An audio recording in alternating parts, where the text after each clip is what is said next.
Sir, we've had a report of suspected potential robbery activity. What are you doing here? What? I'm in rehab. I can barely walk. Don't play games with me. I need to see some ID. I'm a federal agent in here. Here I have my badge. Where I can see him. Slow. The gym at Riverside Rehabilitation Center had the smell of antiseptic and rubber flooring, the particular combination that meant someone was trying to get their life back. The bright fluorescent lights humming the lyrics of exhaustion and hope. A physical therapist named Renee Stansel was reviewing charts at the front desk. It was a Tuesday morning, just after 9. Ernest Kincaid had never skipped coming here every Tuesday and Thursday for the past 3 weeks. The surgical scar running the length of his right knee was still angry and pink. Every step on the forearm crutches required his full concentration, the kind of effort that makes a grown man hold his breath and want to cry without realizing it. He wore a navy long sleeve, dark gym sweats, and a face that looked exactly like an overworked office assistant who hates Monday mornings.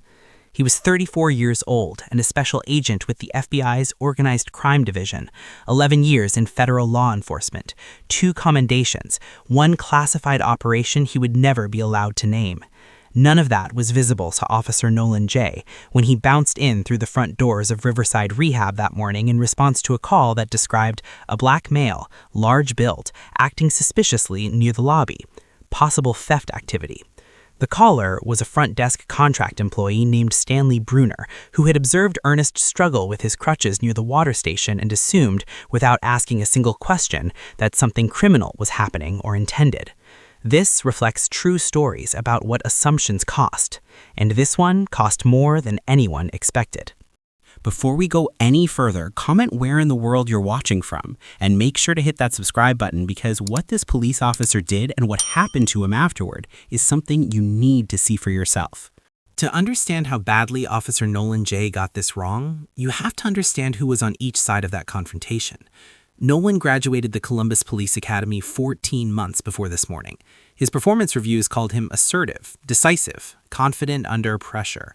The kind of language that looks good in a file until you see what it looks like in practice.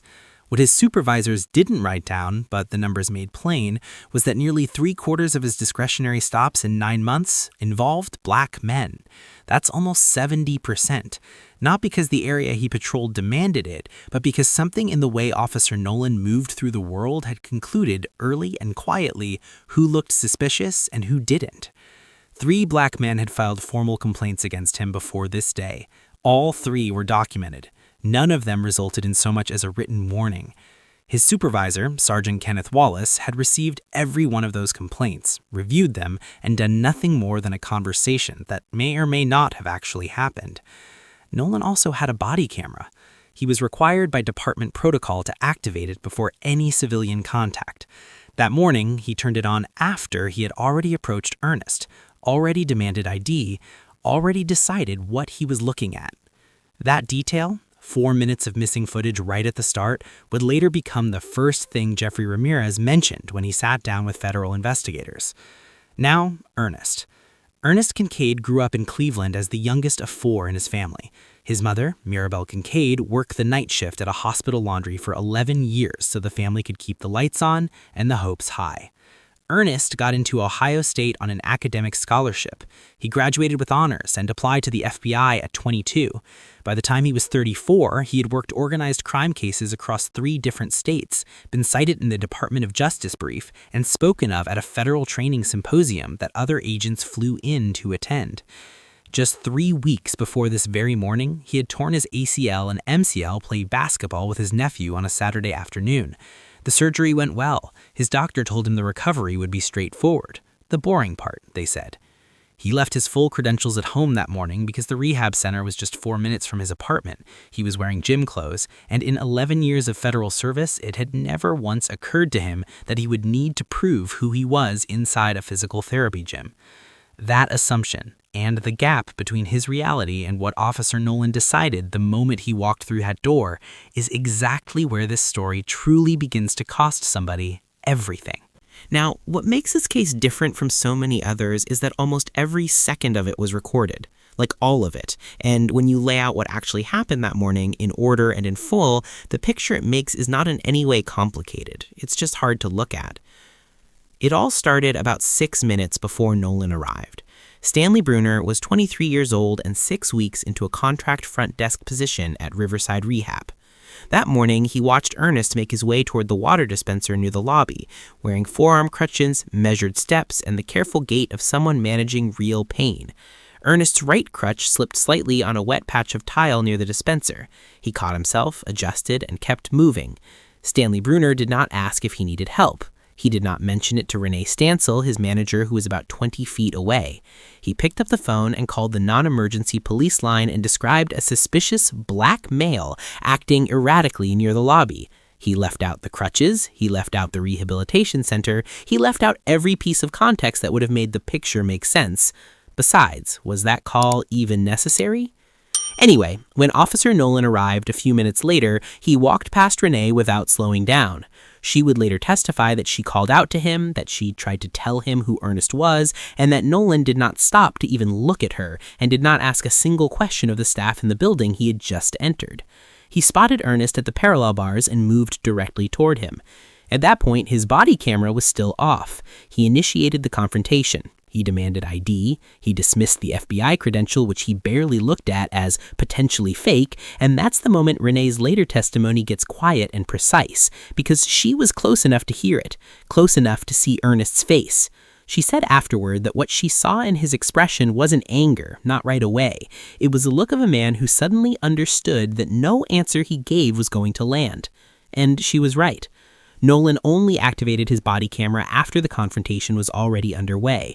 The minutes of footage that should have existed from the moment he walked through the door, the approach, the first exchange, the demand for ID, Ernest producing his badge, none of that was captured by Nolan's camera.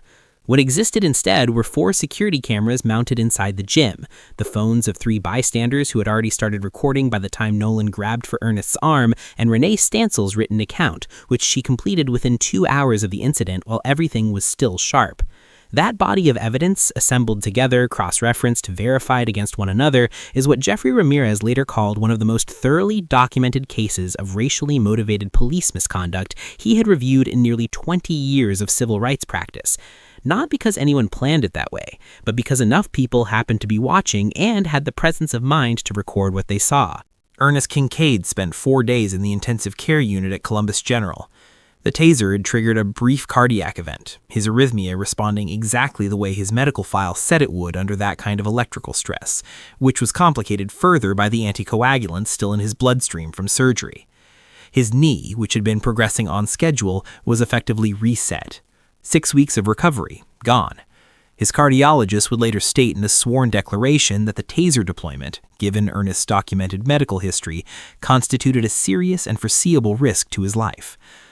The FBI field office in Columbus found out within 20 minutes of Ernest hitting the floor. By the time Officer Nolan sat down to write his incident report, the Bureau's Office of Professional Responsibility and 2 attorneys from the DOJ Civil Rights Division were already watching the footage. Nolan's report described Ernest as combative, uncooperative, and potentially armed. It framed the taser deployment as a necessary response to active resistance. In his mind, he would get away with this one, too. Then investigators played the footage next to the report, word by word. Combative. The footage showed a man on post-surgical crutches reaching carefully into a gym bag with one free hand. Uncooperative. The footage showed a man explaining his identity, producing credentials, and repeatedly telling the officer he could not move quickly due to his condition. Potentially armed. The footage showed a man holding out an FBI badge wallet. Every word Nolan had written dissolved on contact with what the cameras had actually captured. He was immediately placed on administrative leave within 48 hours. When investigators pulled his full personnel file looking for context, what they found was the pattern that Wallace had spent 9 months quietly not dealing with. 3 complaints from black men, all documented, none escalated, each one absorbed into a record that looked like bureaucratic inaction, but was beginning to look more and more like a deliberate choice to look away. And then came the discovery that changed the shape of the entire case. 8 months before this morning, a man named Ricardo Andrews had filed a formal complaint against Nolan J., alleging that Nolan had detained him for 40 minutes outside a grocery store on the basis of a vague physical description, refused to provide his badge number when asked, and told him directly, "Stop acting like you don't know why I'm here." Andrews had filed through the proper channel. The complaint had reached Sergeant Kenneth Wallace's desk. Wallace had reviewed it, written "resolved" informal counseling across the top, and placed it in a drawer. There was no record of any counseling having taken place, and no follow-ups, no documentation of any conversation. The complaint had simply ceased to exist inside the system that was supposed to hold it. When investigators found that folder, Ricardo Andrews became the fourth victim, and Kenneth Wallace became the second name on the investigation. The thing about accountability when it finally arrives is that it tends to move faster than your brain can prepare an escape. 3 weeks after the incident, Nolan J. was terminated from the Columbus Police Department. The termination letter was 4 pages long and specific in the way those letters only get when the evidence leaves no room for mercy. It cited unauthorized use of force against a disabled person. It cited his failure to activate his body camera before initiating civilian contact. It cited the incident report he had filed, which investigators formally characterized as deliberately inaccurate in its material description of events. And it cited the pattern: 9 months of documented stops, 3 suppressed complaints, a statistical record that no longer had anywhere to hide. Officer Nolan appealed. The appeal was denied. Not long after, Sergeant Kenneth Wallace was demoted. His supervisory authority was stripped. The 4 complaints he had received and failed to properly process were pulled out of their drawer and entered formally into the record they had always been owed. Wallace would spend the following year under administrative review, his reputation inside the department quietly and permanently altered.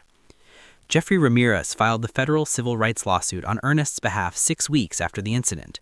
He named Nolan J., named Wallace, named the Columbus Police Department, named the city of Columbus.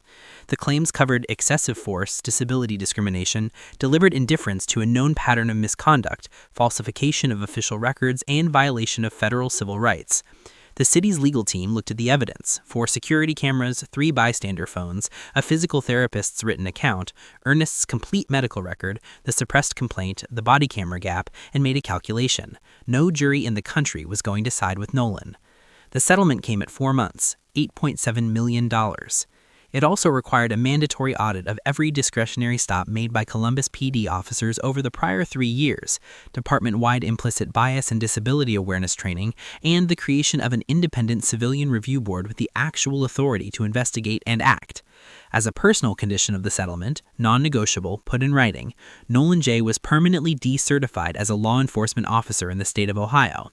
Not suspended, not reassigned, done. Stanley Bruner, the man whose phone call had set the morning in motion, was terminated by Riverside Rehabilitation Center. His employer's written statement described his decision to call police as being made without any factual basis and characterized it as a failure of the duty of care owed to any guest of the facility. 8 months after the incident, Ernest Kincaid sat in front of a Senate Judiciary Subcommittee and testified for 41 minutes. He did not raise his voice once. He described the sound the taser made. He described the feeling of the floor. He described lying in the ICU thinking, with a clarity that surprised even him, about all the people this happens to who don't have a federal agency making phone calls on their behalf within the hour. His testimony was entered into the congressional record. Nolan J.'s name, when you look it up, returns one result before anything else: an $8.7 million civil rights settlement and a permanent law enforcement decertification. That is the only professional record he has left.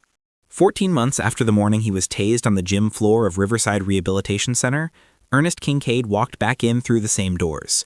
No crutches, a slight limp that would probably always be there, a small souvenir from a surgery that was supposed to be the boring part, but upright, moving under his own power. Renee Stansel was right there at the front desk. She looked up when she heard the door, and she stood. The gym had new signage near the entrance, a laminated card in a black frame posted at eye level where it couldn't be missed. It read, "If you have concerns about a guest, please speak directly to management before contacting external authorities."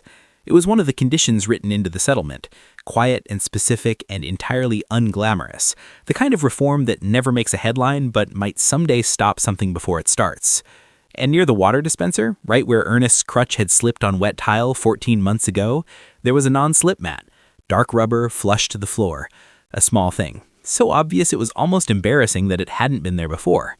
Ernest signed in at the front desk. He went to the parallel bars, started his session, and in 2 months, he was cleared for full field work. If this story moved you, don't just sit with it quietly.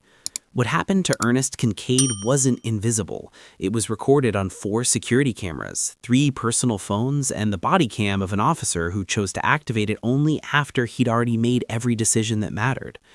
The impossible discovery, a suppressed complaint sitting in a manila folder marked resolved when nothing had been resolved, is what turned a brutal morning at a rehab gym into a federal civil rights case that reached the floor of the United States Senate. Without that folder, the story ends differently. Without those cameras, Ernest is just a man with a medical complaint and no evidence. Without Renee Stansel writing down everything she saw while the room was still spinning, it all disappears. Share this, because there is someone somewhere right now trying to get their life back, hoping the person who walks toward them decides to ask a question before they've already decided on an answer. No cameras on, no Renee at the desk, no FBI field office on the other end of a phone, just them and the weight of the fear of being misjudged. Subscribe, because the next case ends in a way nobody saw coming.